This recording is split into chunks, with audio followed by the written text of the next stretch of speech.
সূর্য, সূর্যের পুত্র হলো মনু, মনুর পুত্র হলো সুসেন, সুসেনের পুত্র হলো প্রসন্ন, প্রসন্নের পুত্র হলো যুবরাজ, যুবরাজের পুত্র হলো মানদাতা, মানদাতার পুত্র হলো মসিকুন্দ, মসিকুন্দের পুত্র হলো এই যে পিথু, পিতুর পুত্র হলো আজ্ঞাব্রত, আজ্ঞাব্রতের পুত্র হলো শতাবক্ত, শতাবক্তের পুত্র হলো ভরত, ভরতের পুত্র হলো খান্ড, খান্ডের পুত্র দণ্ড, দণ্ডের পুত্র হারিত, হারিতের পুত্র হলো হরিবীজ, হরিবীজের পুত্র হলো হরিশ্চন্দ্র রাজা, হরিশ্চন্দ্রের পুত্র হলো রোহিদাস, রোহিদাসের পুত্র সগর রাজা। কিছুক্ষণ আগে সগর রাজার কথা বলছি, ৬০,০০০ পুত্র রোহিদাসের নাতি।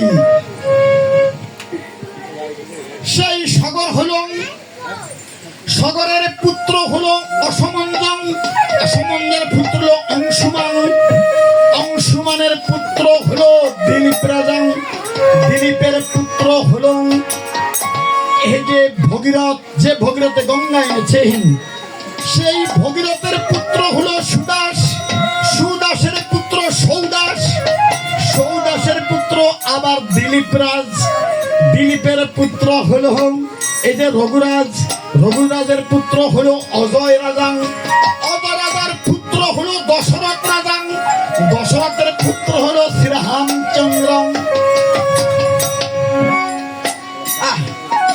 দেখেন সূর্য বংশে এই যে হিসাব করে দেখেন ৩৬টার পরে শ্রীরামচন্দ্র এসেছেন দুষ্টের দমন সৃষ্টের পালনার্থে, না হলে শ্রীরামচন্দ্র আসতো না। আর এদিকে হে শের গোপালে লিখলেন, এই যে শের গোপালে লিখলেন সূর্য বংশে এই যে শ্রীরামচন্দ্র জন্ম ধারণ করেছে, এই যে সেই লঙ্কা রাবণকে নিধন করেছে, এই কারণে তার দেহে পাপ হয়েছে। আর এই সূর্য বংশে দশরথ অজের নন্দন তার পুত্র শ্রীরাম লক্ষণ দিয়েছিলেন বন। ওই পঞ্চভটি বনে থাকতো রাম নারায়ণ, আর শূর্পণখার নাসিকা কাটিলেন লক্ষণ, শূর্পণখার নাসিকা কাটিলেন লক্ষণ। এই কারণে রামের সীতা হরিল রাবণ, রাবণকে বধ করিলেন ব্রহ্ম সনাতন, রাবণকে বধ করিয়া ব্রহ্মভদের পাতকি হইলেন রাম নারায়ণ। এরকম ভাবে অশ্বের কপালে লিখন লিখলেন, আর লিখলেন সতীর পুত্র হইয়া যেন সমাহি ধরে এই যে গাদা হইয়া জন্ম নিল সেই গাদিনীর ধরে। আর লিখেছেন দর্প করিয়া যে যেন স করিবে বন্ধন, এই যে মম হাতে পড়িয়া সে জন্মে হইবে নিধন। এই অশ্বের কপালে লিপিবদ্ধ করলেন এ সুতল। আর জয়রাম বলে অশ্বকে পূর্ব দেশে ছেড়ে দিলেন। পূর্ব দেশে ছিলেন পর্বত রাজা, সেই পর্বত রাজাকে, সেই পর্বত রাজা অশ্বভঙ্গন করলেন। সে পর্বত রাজাকে অনুনয় বিনয় করে বললেন, তারপরে সে মারলেন না। শত্রুঘ্নের সাথে যুদ্ধ হলো, আর শত্রুঘ্নের সেই পর্বত রাজাকে পরাস্ত করে অশ্বকে উদ্ধার করলেন। তারপর সেখান থেকে অশ্বকে উদ্ধার করে উত্তর দেশে ছাড়িয়া দিলেন। উত্তর দেশে ছিল রাজা বীরবাহু। সেই বীরবাহু রাজা অত্যন্ত প্রতাপশালী রাজা ছিল। তাকে শত্রুঘ্নের পরাস্ত করলেন। সেখান থেকে অশ্বকে উদ্ধার করে পশ্চিম দেশে ছেড়ে দিলেন। পশ্চিম দেশে ছিল রাজা সুবাহু। শত্রুনবী তাকে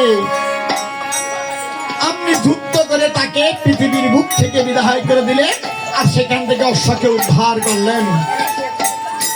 আর এদিকে সারথীকে বললেন, বাসারে সারথী।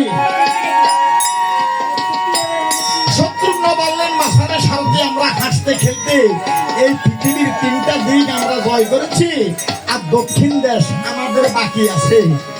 দক্ষিণ দেশে আমাদের না গেলেও চলে। আরে কেন বলো তুমি, যেমন তুমি না জানার ভান করো। আর দক্ষিণ দেশে ছিল লঙ্কা রাবণ, আমার দাদা শ্রীরামচন্দ্র তাকে এক বানে তাকে কইরা আছে নিধন। শ্রীরামচন্দ্র, তুমি বলেছিলে একটা রাবণ ছিল, তাকে তোমার দাদা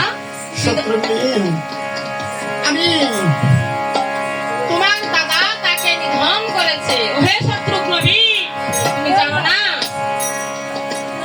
যদি সেখানে কোন নতুন বীর জন্মগ্রহণ করিয়া থাকে তখন আমাদের উপায়টা কি হবে? আর আসার সময় তোমার জ্যেষ্ঠ ভ্রাতা শ্রীরামচন্দ্র বলেছে পৃথিবীর 4টা দিক ভ্রমণ করার জন্য। যদি তার মধ্যে তুমি 3টা দিক ভ্রমণ করে যদি আর একটা দিক ভ্রমণ না করো, তাহলে তুমি ব্যর্থগ্রস্ত অপরাধী হবে। আসলে কথাটা মন্দ বলেনি। এই যে বাক্যভ্রষ্ট অপরাধী কাকে বলে জানেন? যারা বাক্য দিয়ে বাক্য রাখে না। কালকে এক শ্রাদ্ধদাতা আমাকে বানা পাঠাইবে, আজকে বানা আজকে পাঠাইবে, সে প্রতিশ্রুতি দিয়েছে 1 মাস সে সংগত রইল। আজকে আবার আমাকে নিষেধ করা হলো, অন্য লোককে বানা করে ফেলেছে। সেই মূর্খ পাপী জানে না 1 মণ দুধের মধ্যে 1 ফোঁটা সোনা পড়িলে সে দুধ বাকি থাকে না কোথাও, সব নষ্ট হয়ে যায়। তুই যে 1 মাস সংযত রয়েছিস, মিথ্যা কথা কেন বলেছিস? তোর বাবা কি উদ্ধার হবে? মূর্খ পাপী, যেটা মুখে বলেন সেটাই কিন্তু কাজে করেন।